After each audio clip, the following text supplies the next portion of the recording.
Cox's Bazar already দেখেছেন যে আমাদের গভর্নমেন্ট খুব দ্রুত কক্সবাজারের এয়ারপোর্টটাকে ইন্টারন্যাশনাল এয়ারপোর্টে ট্রান্সফর্ম করছে, যাতে যারা ইনভেস্টর তারা বাংলাদেশে সরাসরি কক্সবাজারে এসে নামবেন, নেমে তারা মাতারবাড়ি বা মিডি যে এরিয়া সেখানে এসে তাদের জায়গায় চলে যে আবার মানে তাকে চিটাগাং বা ঢাকায় আসতে হবে না, উনি সরাসরি অপারেট করবেন কক্সবাজার থেকে।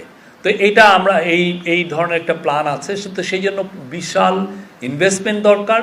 সেই ইনভেস্টমেন্টের জন্য উনি জাপানিজ কর্তৃপক্ষের সাথে, জাপানিজ বড় বড় লেন্ডিং এজেন্সির সাথে এবং জাপানিজ বড় ইনভেস্টরদের সাথে উনি কথা বলবেন। এটা একটা বড় এই ট্যুরের ইয়ে।